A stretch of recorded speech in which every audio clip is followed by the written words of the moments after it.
It's beginning to look a lot like Christmas everywhere you go. Take a look at the 5 and 10. It's glistening once again with candy canes and silver lanes that glow. It's beginning to look a lot like Christmas. Toys in every store. But the prettiest sight to see is the holly that will be on your own front door. A pair of hop-along boots and a pistol that shoots is the wish of Barney and Ben. Dolls that'll talk and will go for a walk is the hope of Janice and Jen. And Mom and Dad can hardly wait. Right. Shalom, shalom. First, I'd like to give all praises unto Yahweh, Ba'ashem Yahweh Shai, Waharakah Kodash, and double honors to the apostles and elders of Great Millstone, and honors to you brothers out there in the highways and the byways, teaching this word in all sincerity and in truth. You know, we're in that time period where they've switched from the Halloween season into the Christmas season. That's insane, right? And, you know, as usual, it's our job to rebuke our people because a lot of our people are caught up in the Christmas spirit. Many of them, you know, it's on a secular level. It's just something that they do because it's part of the status quo. It's part of the environment. And some of them mistakenly believe that Christmas is holy. You know, that Christmas has something to do with the Most High and his Son and the righteousness which is in the scriptures. And it does not. Okay, Christmas is a pagan, what should I say? It has pagan origins. It is pagan. All right, and it's got nothing to do with Yahweh Shai. It's got nothing to do with the Messiah. It's got nothing to do with the Holy Scriptures. All right, it's got nothing to do with the Most High. It is purely of the world. All right, of the heathen. And therefore, it should be rejected as such. That's why you don't see us having Christmas specials, you know, and pushing Christmas, because why would we?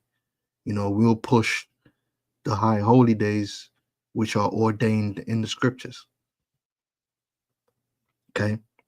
Now, in this image you see here, the reason I'm posting this image is because you got all these diehard Christian apologists who claim they're here to defend the scriptures, but they're not.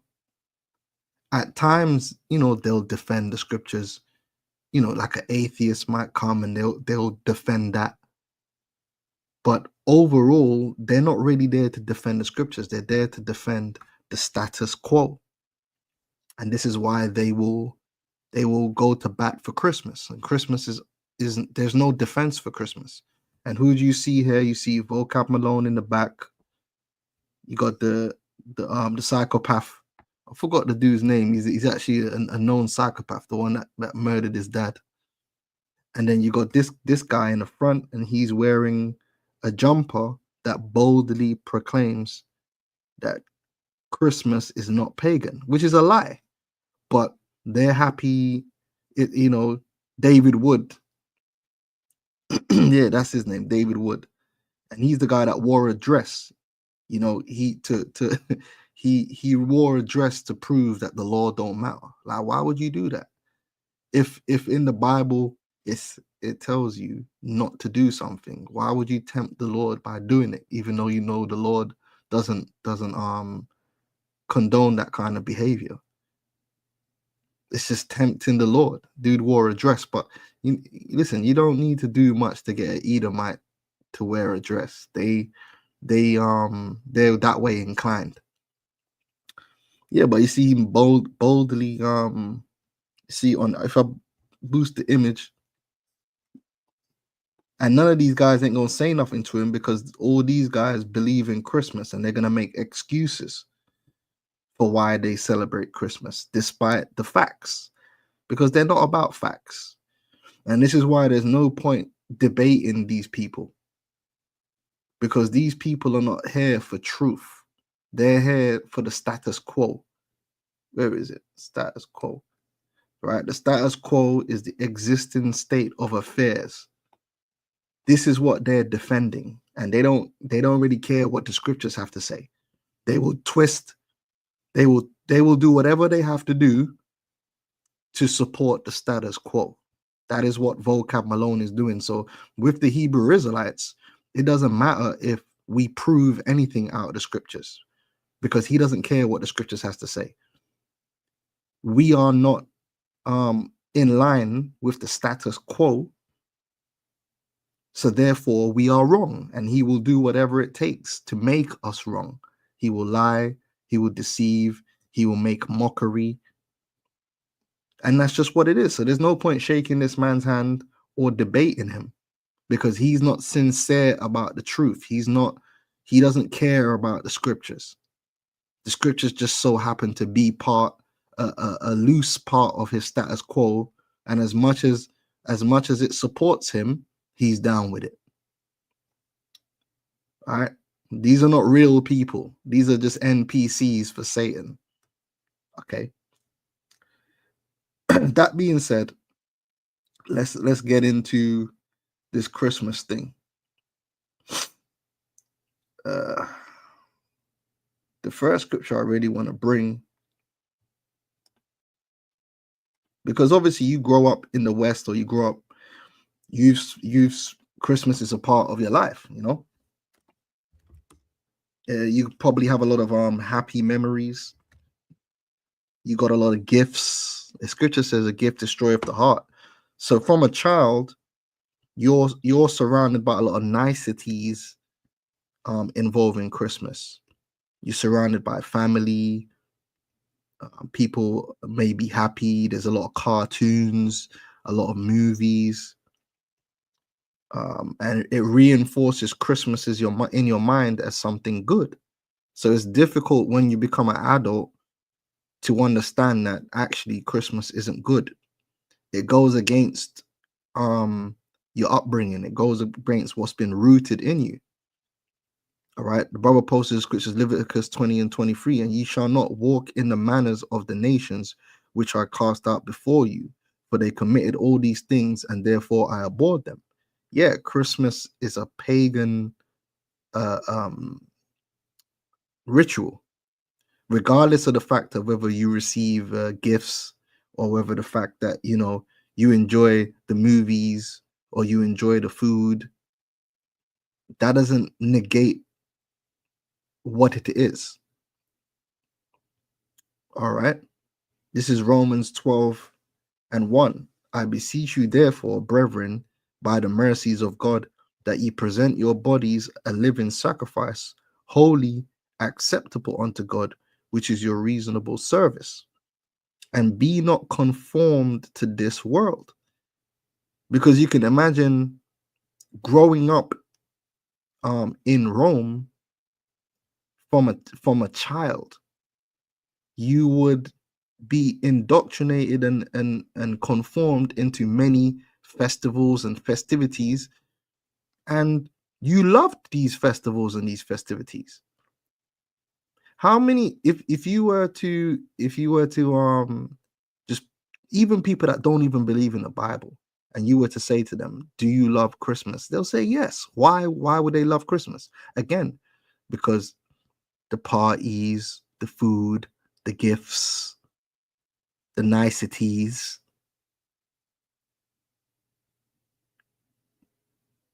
Okay.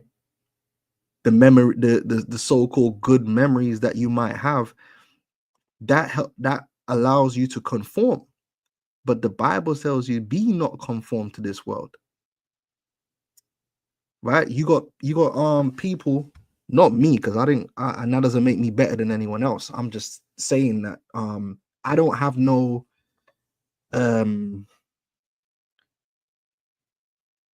attachment to Halloween because the way I grew up, I grew up on the islands, man, and Halloween was something that we saw on TV, but we never took part in. We didn't do trick or treat and jack-o'-lanterns. That it wasn't a thing.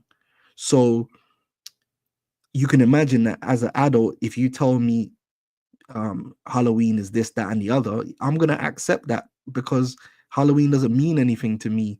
I never enjoyed Halloween. I never got sweets on Halloween. But I can imagine for someone who grew up in America, who looked forward to trick or treating every year and the parties and having fun with their friends, it's difficult to turn around and tell that person actually what you're doing is evil.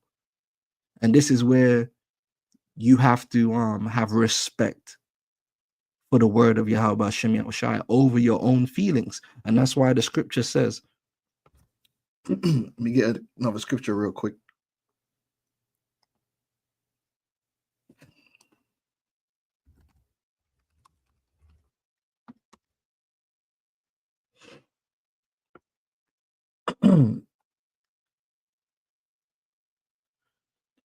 You could do something pagan and absolutely enjoy it. Just the same way it's difficult for people to stop eating pork because they enjoyed it. So when you're telling them that you're not allowed to eat pork, they're fighting against it because they have a lot of memories of enjoying pork. Pork is embedded in them. I enjoyed eating pork. Oh, you elder, you're going off. But I'm just being honest with you. I used to look forward to when my grandmother would cook up them pork ribs with the barbecue sauce. The shit was hella delicious. Goodness gracious. However, the scripture says, and this is where you need to separate what you like or feelings or experiences from the truth. The scripture says, you're nothing yam swine. And that's it. It doesn't matter whether you like it or not, or whether it tastes good, or whether you had some good times. You have to cut that out because at the end of the day, the wages is going to be death. On the back end, you're going to catch hell. But on the front end, you might enjoy it. It's no different to adultery. I always tell you, like, do you think when a man's breaking off a piece of another man's wife that he ain't enjoying it? Of course he's enjoying it. That's why he's doing it. And he gonna think about it the next day and it's gonna be sweet as hell. You can have a good time having adultery. That doesn't make it right though, does it? And that doesn't mean that you're not going to receive judgment. So you got to separate those things. All right. Romans, and this is what people in the world find it very difficult to do. And this is how you can program children to do something which is evil. All you have to do is make it fun. And the child is naturally gonna associate that thing with fun, associate it with enjoyment, associate it with things which are good, and then it becomes difficult to turn that child away from those things, especially when they become an adult, because it's rooted in them that this is a good thing. It makes me feel good. I have good memories. If you torture someone doing something, it's difficult to get them to keep doing it, you know? So it's that Romans 8 and 7 says, because the carnal mind is enmity against God, for it is not subject to the law of God, neither indeed can be. What does it mean by the carnal mind?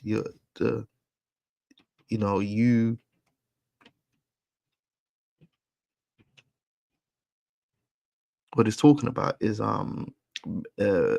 basically the sensualities in it, how you feel, something that makes you feel good or something that makes you feel bad. You can feel good doing evil. That doesn't make it right. Okay. And so we're in a society where they've set this Christmas thing up, especially when it comes to the children, to make the children feel good about it. All right. And that's why it's difficult for people to come against the status quo. But it's not about all your memories and all the fun you had at Christmas and all that stuff. It's about what the scriptures say. So it says, be not conformed to this world, but be ye transformed by the renewing of your mind. You have to renew your mind. Your mind has been programmed to see Christmas a particular way, to see Halloween a particular way. It's been programmed over years of enjoyment, of having fun, of reveling, of festivities, of being reinforced in your mind. This is good. This is about Jesus. This is the nativity. All these movies and plays, and so when you run up on us and we say, actually, all that what you've absorbed for the last 25 years or the last 30 years of your life is absolutely wrong and it's pagan, it's a difficult transition, but you have to be renewed, which means you're going against the status quo, what's been established. It says, but be ye transformed by the renewing of your mind, that ye may prove what is that good and acceptable and perfect will of God. All right, so you got to go by what the scriptures say and what the Lord is working with.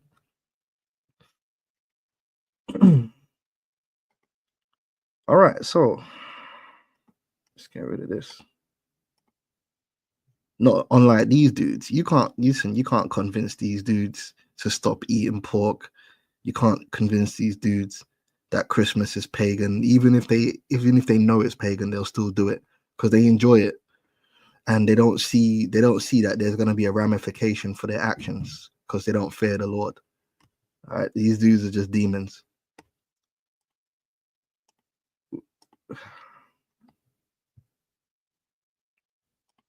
Okay, so I was utilizing this chat GBT the other day to rewrite something, and I thought, let me throw a question into chat GPT and we'll see what the answer is. And I thought it was well put together. It was everything that I was researching and digging out, and it put it in one place. So I asked chat GPT, does Christmas have pagan origins? Which is what we're dealing with, because they're going to make the argument that, oh, but now it's not, which it absolutely is. But you can't take something which is rooted in paganry and make it holy. The Bible doesn't support, and I'm going to give an example when it comes to the altar. All right, the things of the Lord are separate from the things of the world. You can't mix them together. So it says, yes, many elements of Christmas have roots in pre-Christian pagan traditions. When Christianity spread throughout Europe, it absorbed and repurposed many local customs. See, that was never the gospel. The gospel was never to repurpose local customs. The gospel was about returning to the purity of the Lord through Yahushua. Okay.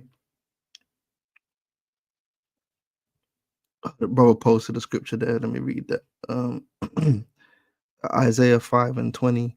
Woe to those who call evil good and good evil, who substitute darkness for light and light for darkness, who substitute bitter for sweet and sweet for bitter. Yeah, exactly. But these dudes are not keeping the high holy days that's actually in the Bible, but they're inventing their own high holy days, which are of pagan origin, and that's insane. But that's because their spirit isn't of the Lord, and that's the bottom line. It says it absorbed and repurposed many local customs and festivals to aid in the transition to the new faith. Now, you're not supposed, your transition to the new faith is supposed to just be the transition. Now, when you come into this truth, there might be certain things that you do which are of the world that you may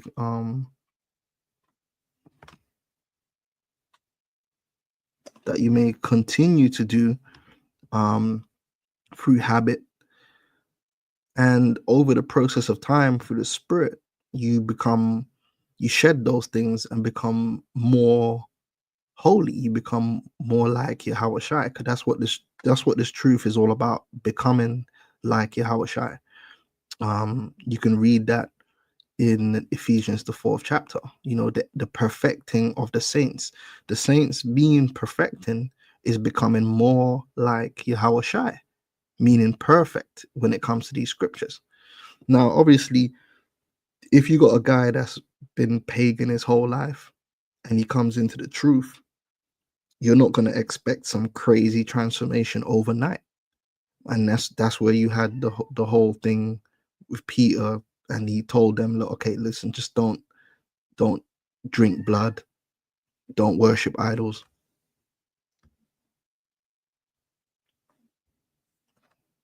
and things of that nature.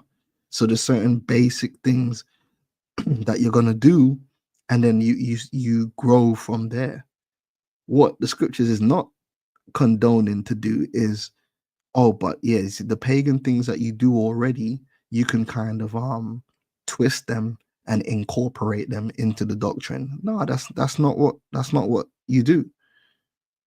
There's certain brothers that you might come into the truth and you eat pork, right? But you believe. You might continue to eat pork until such a time as you know it's within you to say, look, I'm not going to eat pork no more. And that's just one example. Some brothers come into the truth, you might be smoking weed or things like that, and then over the process of time, through edification, you overcome those things of the world. You don't incorporate those things into the doctrine itself and try and make them holy. Okay, but that's what these false Christians did in order to grow their churches, in order to grow their power and money. And that's really what it was all about. They were more about gaining new followers than they were about the purity of the doctrine. Okay, in fact, Salakia, I must needs bring Ephesians 4 because I like reading it. I'm sorry. The purpose of this ministry is to edify. So, like I said, I'm not gonna incorporate wickedness to make it easy for you. I have to tell you, nah, it's wrong. I can't,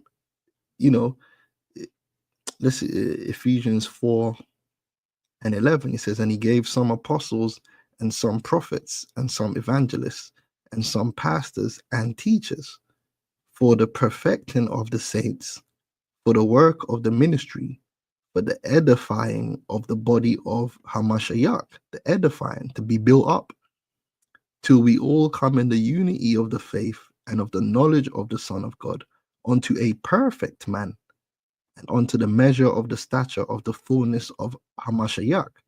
Now, Yahweh Shai didn't keep pagan festivals, so why would we encourage anyone to incorporate pagan festivals into the doctrine? That's not perfect.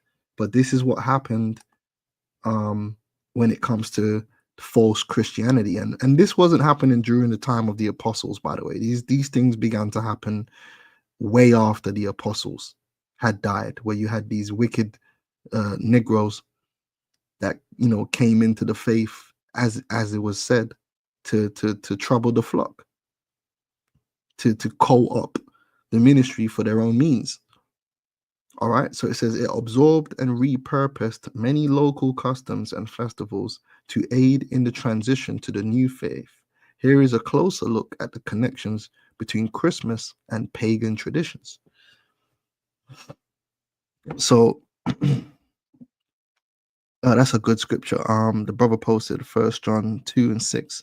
He that saith he abideth in him ought himself also so to walk, even as he walked. And that's all we're charged to do, to emulate the walk of Yahweh Shai. But these Christians are not trying to emulate the walk of Yahweh Shai. They've created their own path, and then they try and defend it. You know, these guys are not trying to emulate Yahweh Shai. They don't even want to know Yahweh Shai. They have their own thing going on. That's why he boldly proclaims Christmas is not pagan when it absolutely is. Right. So the timing of Christmas is the winter solstice. Many pagan cultures celebrated the winter solstice. So these people that they were trying to convert already had festivities that they would do in that time. So instead of trying to get them, like I said, to stop doing those things, they would just allow them to continue those things, but then try to tweak it to make it acceptable. All right, so many pagan cultures celebrated the winter solstice, the shortest day and longest night of the year, around December 21 and 22. And just to add in here, it was a whole season. So for instance, there's certain things that would happen leading up. So everything wouldn't normally happen on one day. That's why they call it the Christmas season. Anyway, it says the return of longer days after the solstice symbolized hope and renewal. Oh, that sounds nice, doesn't it? The Roman Saturnalia, a festival honoring Satan, the Roman god of agriculture, took place in December and involved feasting, gift giving, and revelry, which is what Christmas is. Christmas is feasting, gift giving, and revelry. Yeah. It says Yule. In Germanic pagan traditions, the Yule was a celebration of the solstice, featuring feasts, the burning of a Yule log, and other customs symbolizing the return of the sun. Early Christians did not know the exact date of Yahushai's birth, so they chose December 25th, likely to align with and replace these popular pagan festivals. All right. So they basically did a switcheroony, which was to allow these people to continue doing pretty much what they've done before, just under a new name. Which is not how the Most High operates. All right.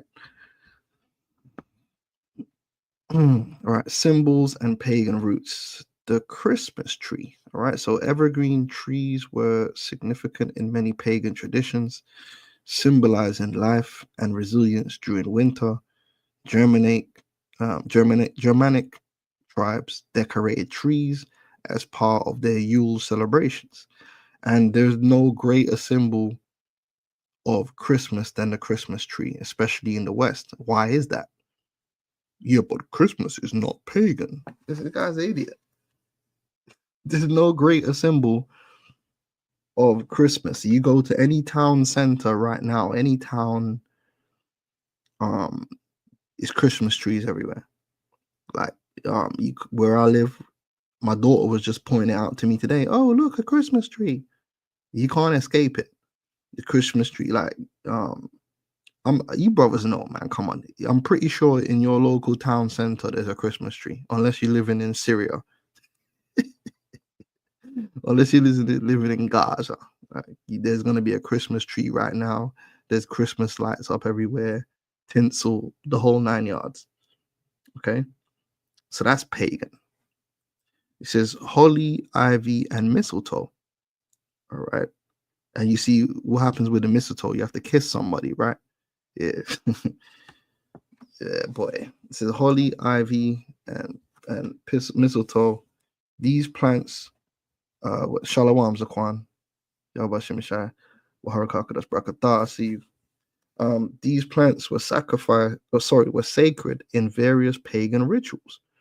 Mistletoe, for instance, was used by Druids in ceremonies and symbolized fertility and protection. Yeah. And I had an article before where these pagans started protesting, saying they want Christmas back, because you still have these pagans that exist that worship the earth and all that stuff, and they're upset. They're like, hold on, you man stole Christmas. You know what I'm saying? The Yule log, the burning of the Yule log was a tradition in Norse and Germanic cultures, symbolizing light in the darkness of winter. And this is just a few. There's more than this. A lot of it goes back to Nimrod, and all that business there. We're gonna get Jeremiah 10 as well. I'm just reading through this. So it said customs and celebrations, feasting, and that's what the people love. Yo, the people love feasting. Listen, who don't love a good feast, bro? Especially if man can cook it up the right way. And this is what attaches you to these things, even though they're not right. You know, that Christmas dinner has got a hold on a lot of people. Now, I'm gonna say this. So on Christmas Day, are you gonna fast? And of course you ain't gonna fast. But the point is that you have to acknowledge that Christmas and the whole spirit around it and everything to do with it is BS, man. And stop trying to defend it. There's no defense. All right. Feasting and merrymaking. Many pagan winter celebrations involve communal feast and revelry to mark the solstice and honor deities. Gift giving. The practice was part of the Roman Saturnalia and other pagan traditions. Early Christians adopted it. Yeah, because where did it come from? Early Christians, and when they say early Christians, they're not talking about like the disciples and the apostles, Paul and all them man there. Them man didn't do that. This is talking way after. Early Christians adopted it, linking it to the gifts of the Magi in the Nativity story. Yeah, but didn't Paul and Peter and them man know about the gifts of the Magi? So how come they weren't doing that? How come Paul and Peter and them weren't celebrating Christmas? That's because it wasn't on the cards, mate. All right. The elder posted Exodus 23:2. Thou shalt not follow a multitude to do evil, neither shalt thou speak in a cause to decline after many to wrest judgment. Ecclesiasticus 20:29. Presents and gifts blind the eyes of the wise, stop up his mouth that he cannot reprove.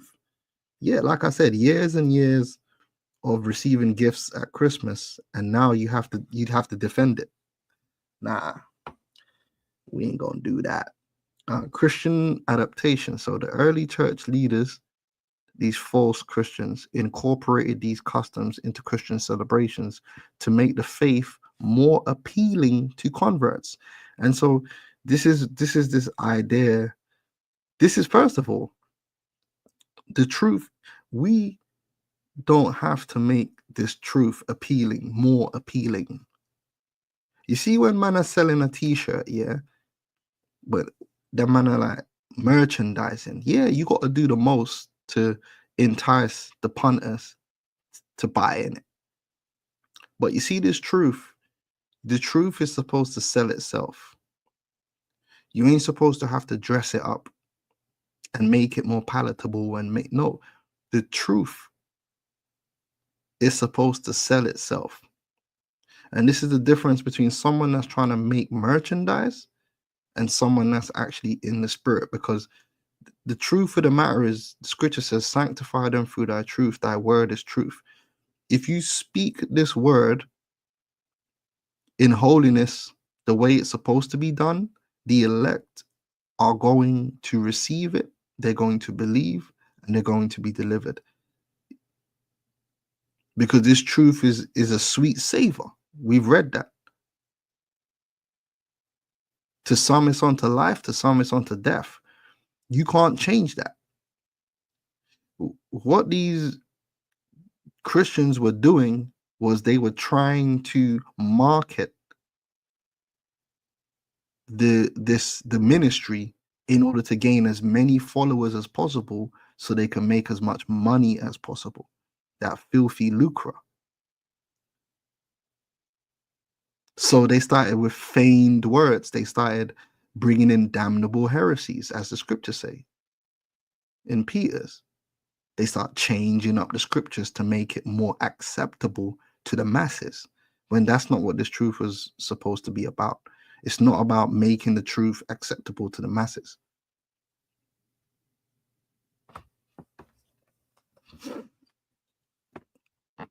That's why they want to, salvation is for everyone. Yeah, because you need to make salvation for everyone, because you want everyone to believe so you can get in everyone's pockets. The reality is that this truth is exclusive. It's not for everyone.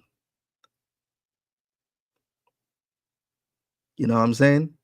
And yeah, we want to do a good job when it comes to edifying. So we try and make things palatable in the way of, putting it together in a concise manner. But that's just to help your edification.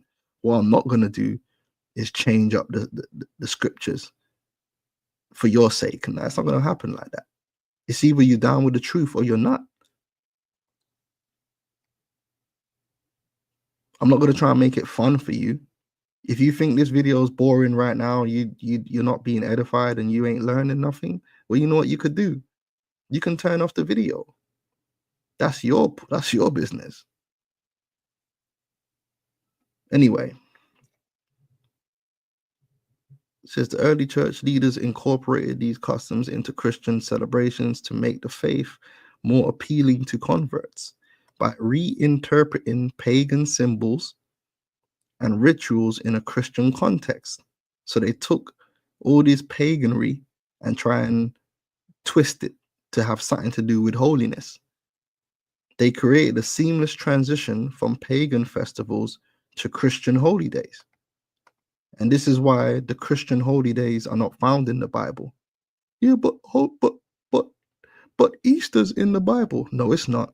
The Passover is in the Bible, not Easter. The Bible, by the time the Bible was translated into English, they were already keeping Easter as the Passover. But if you go to the original text, you will not find Easter. You will find the Passover.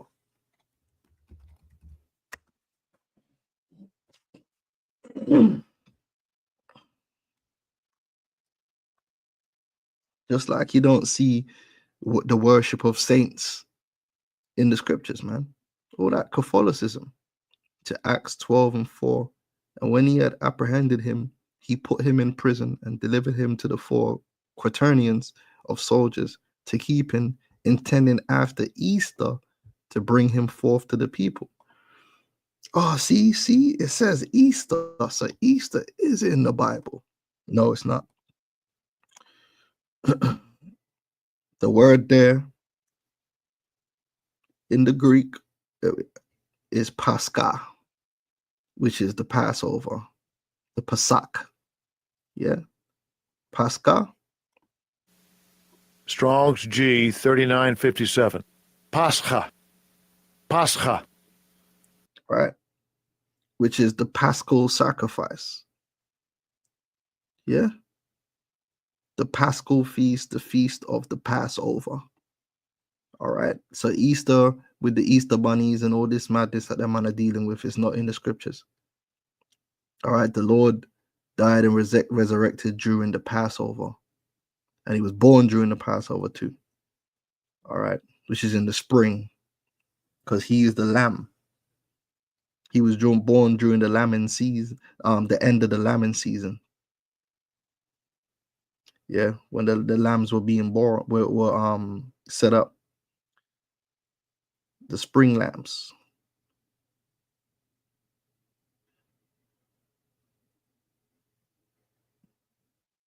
Okay, there we go. It says, while Christmas is now deeply rooted in Christian theology, meaning it's part of the status quo. Yeah, that's why these men are defending it, because it's now part of the status quo. And tradition. Many of its customs, symbols, and even the timing are influenced by older pagan practices. Over time, these traditions have been adapted and redefined to create the holiday we know today. All right. Say less. Now,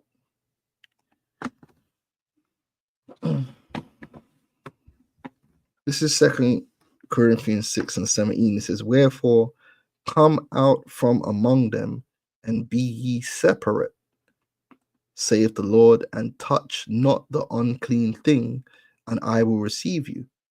When you're taking something which is inherently pagan and trying to make it holy, this is not what you're fulfilling. It said, touch not the unclean thing, and I will receive you. It didn't say, take the unclean thing and make it into your own. Yeah? It says, "Wherefore come out from among them and be ye separate, saith the Lord." So don't keep their high holy days, keep your own high holy days, saith the Lord. "And touch not the unclean thing, and I will receive you, and will be a father unto you, and ye shall be my sons and daughters, saith the Lord Almighty." Now it's difficult because we live in a world where it's just everywhere. Trying to even keep your children away from this stuff is almost impossible, because in school, on the TV, they're just forcing it down everyone's throat. Pause. It's insane. Now,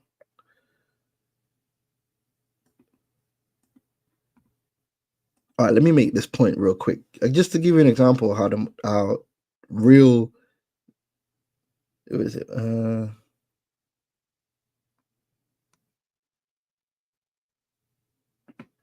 Right. So this is going back to the time of the Maccabees, right? When the heathen defiled the temple and the altar. Now, did we just brush off the altar and keep going? No. Yeah. It says this is what Maccabees, first Maccabees 4:38. And this is to give an example.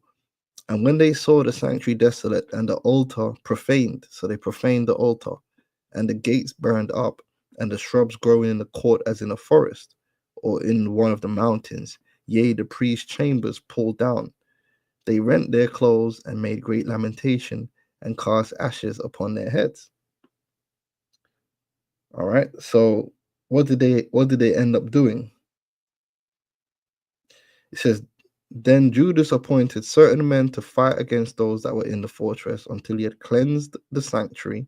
So he chose priests of blameless conversation, such as had pleasure in the law, who cleansed the sanctuary and bear out the defiled stones into an unclean place." So they actually took the stones that were defiled by the heathen and removed them. Right? They didn't. They took those stones away. The ones that the heathens defiled. Right? And then they brought new stones. 47. "Then they took whole stones according to the law and built a new altar according to the former." That just shows you how much that the ways of the heathen and our ways don't mix, that we can't even use the same altar. They used our altar for their madness. We dash away the whole altar and had to bring a whole new altar. You can't take something which is of the heathen and make it holy. It doesn't work. It's like mixing. Well, put it this way. Let's say there's a cup of diarrhea, right? And a cup of nice, delicious hot chocolate, right? Let's say I now put some of the hot chocolate into the diarrhea and I give it to you to drink and tell you it's hot chocolate. Is it hot chocolate or diarrhea? You ain't gonna drink it. You're gonna, yeah, bro, that's diarrhea. I don't care how much hot chocolate's in there. No matter which way you slice it, if I put diarrhea in your hot chocolate, it ain't hot chocolate no more. It's diarrhea. It's polluted. You ain't gonna drink it. Simple as that. That's how it works. That's what these men have done with Christmas. They took some diarrhea and try to pour some hot chocolate in there on top with a bit of some whipped cream and sprinkles. and they're trying to tell you it's hot chocolate. It's like, no, bro, that's diarrhea. It's polluted.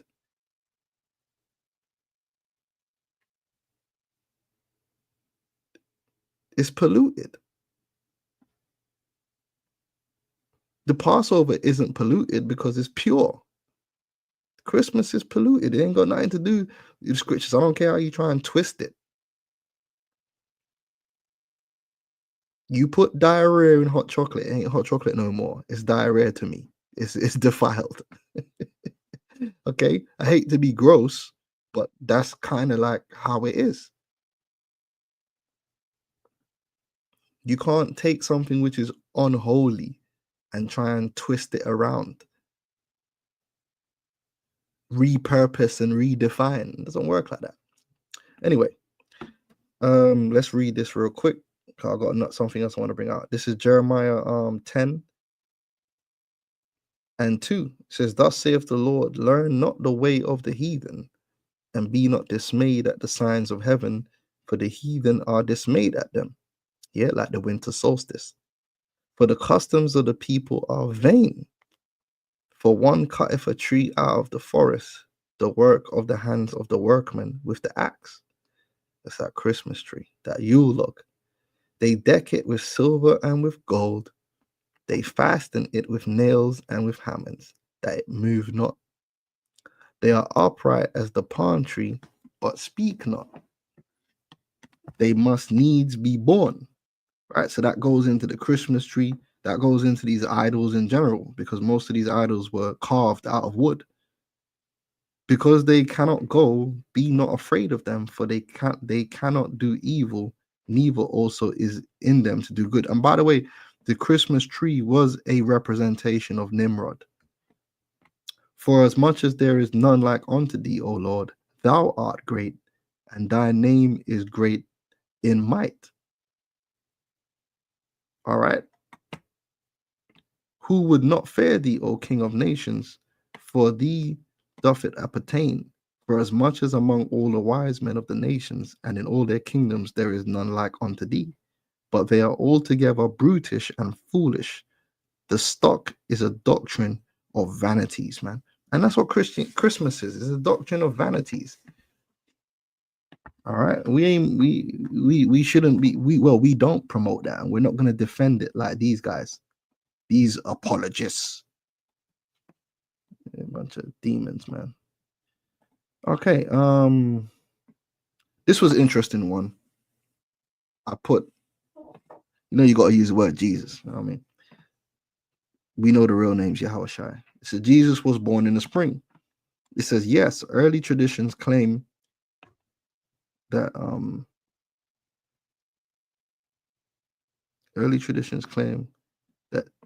who they call Jesus was born in the spring. It says the biblical evidence. The Gospel of Luke describes shepherds grazing their flocks, which would only have happened in the spring.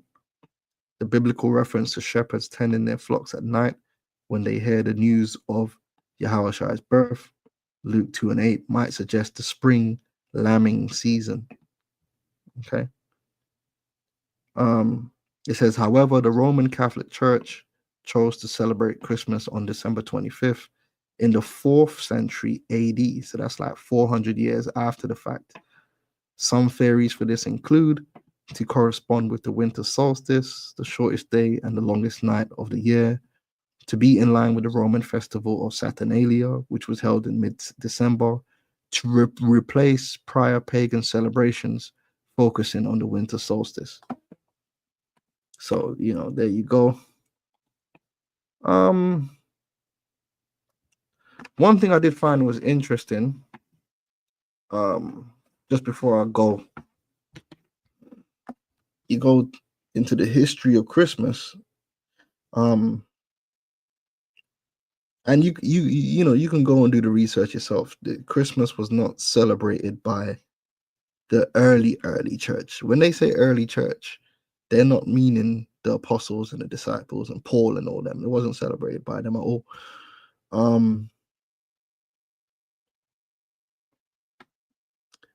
But an interesting history is the Puritans. The Puritans They banned Christmas because it was pagan. All right, so let's see where we at. So let's read this real quick.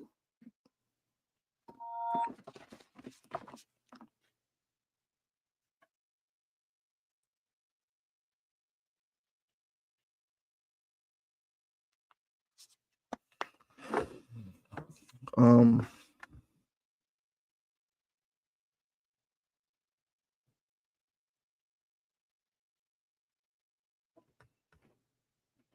okay, so yes, the Puritans banned Christmas in 1647. Says the Puritans were not fond of Christmas, and the earliest evidence of their aversion dates back to the 1621. In 1645, Parliament issued a directory for public worship that discouraged celebrating Christmas and instead spending the day in respectful contemplation.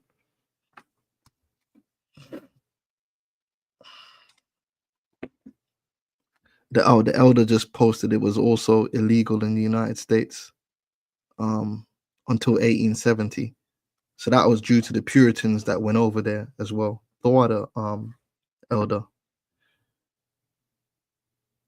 Yeah, the elder posted in 1659 the Massachusetts Bay Colony outlawed Christmas celebrations with a fine of 5 shillings. The law was called the penalty for keeping Christmas and stated that celebrating Christmas was. Just wait for the elder.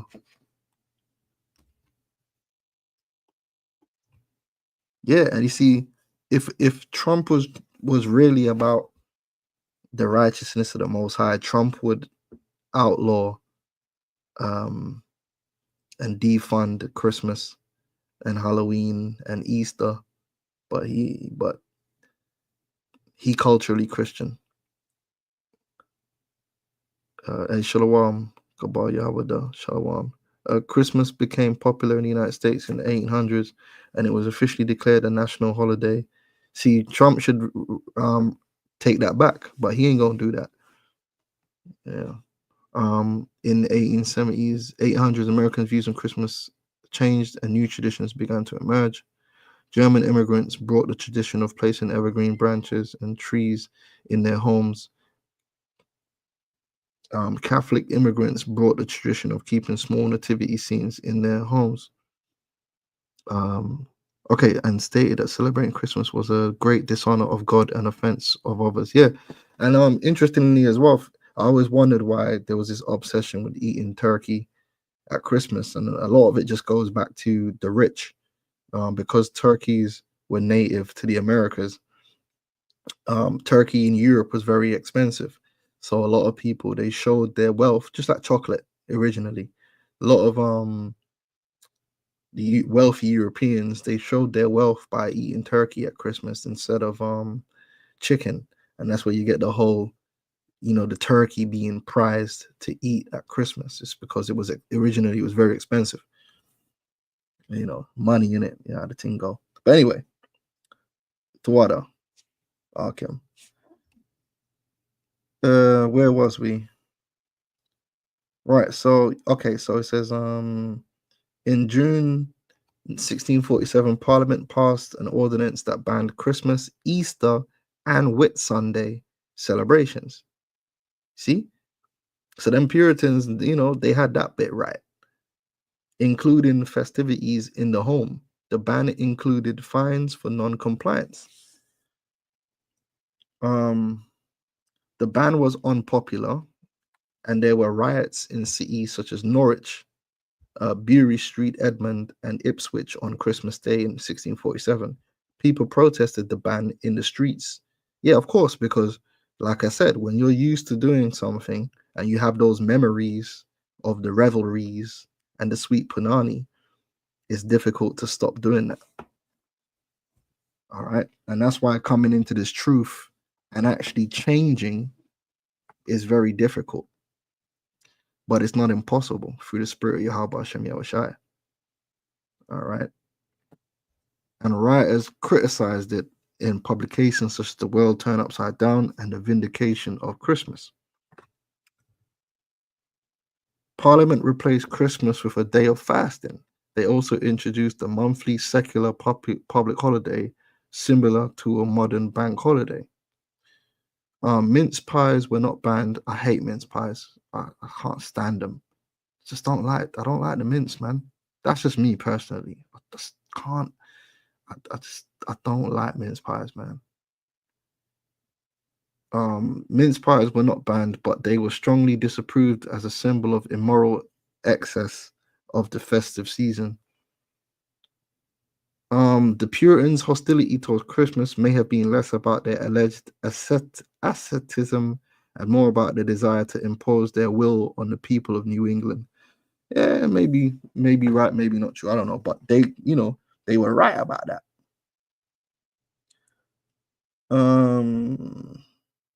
The ban was put in place by the Puritan government in 1647 as they believed Christmas was used as an excuse for excessive drunkenness, promiscuity, gambling, and other forms of excess.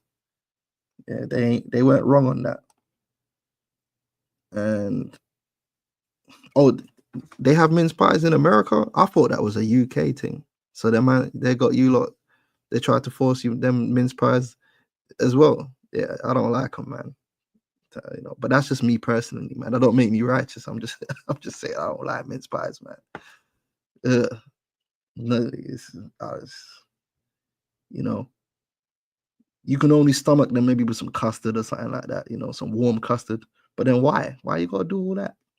Anyway, the Puritans banned Christmas and Easter because they believed that these holidays were not mentioned in the Bible and were therefore unjustifiable.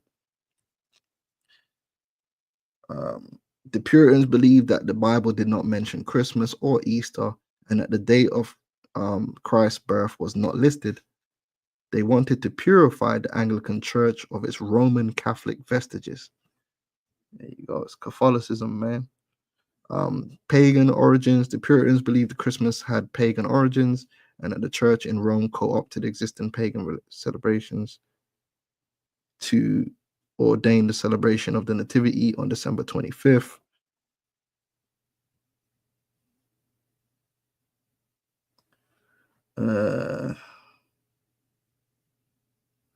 Okay, that's pretty much it. And something else I wanted to add in before I go as well, that Vocab Malone is a Calvinist, and the Calvinists they wanted the Christmas thing.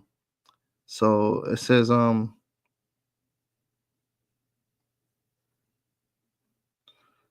of them were against it, but Calvin himself apparently he didn't have a problem with it.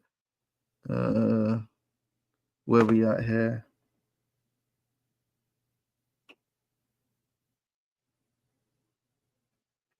Let's just read from this part. So it says, such hostility to Christmas among later Calvinists, which is what Vocab Malone claims to be, obscures our understanding of the Frenchman's own thoughtful and subtle perspective.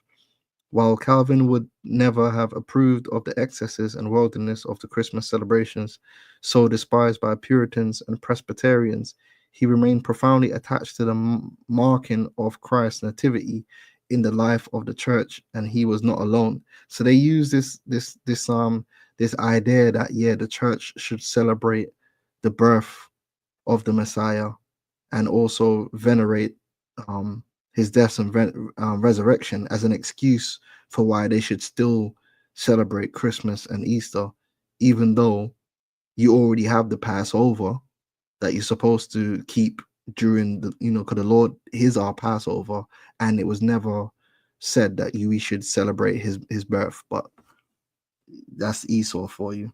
The Reformation largely embraced Christmas. In Huldrych Zwingli's Zurich, the first Reformed church we find that following the abolition of saints' days, because the Catholicism was worshipping them saints, the new church continued to observe Christmas, the circumcision of the Christ, Easter, Ascension, and Pentecost. For each of these occasions, selected passages from the Bible were read to the assembled faithful. At Christmas, not surprisingly, the reading was the second chapter of the Gospel of Luke, together with the second chapter of Titus, and blah blah blah blah. So the man was still trying to run with it. Let's see if we can get any more. Calvin's attachment to Christmas ran deeper than mere preservation of tradition.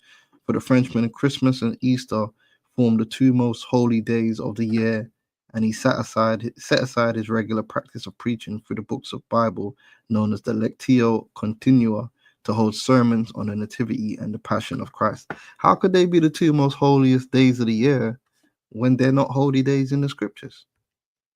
You know, it's madness. Oh, you man eat mince pies at Thanksgiving as well. That's twice. That's crazy, man. I don't like them things. But anyway, look, that's the point, man. You know, these Christians managed to get Christmas back into the status quo, and that's where we at today. And it's fully ingrained into being a cultural Christian. You know, the culture of Christianity, you know, the Christmas and Easter and all that BS. But it's not holy because it's not in the scriptures. It was never ordained as a holy day. They only exist because the church wanted to incorporate pagan festivities and make it easier for pagans to cough up all their money. Okay.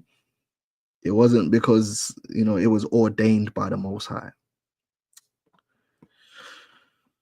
Yeah, I think that's pretty much it, man. How long have I been rambling on for? An hour? Okay, that's not too bad.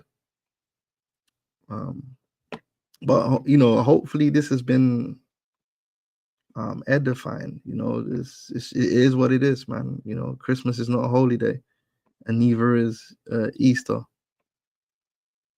All right, stick to what's in the scriptures, and you can't go wrong. You start going outside the scriptures, and that's where you can find yourself in trouble with the Most High. And it's as simple as that.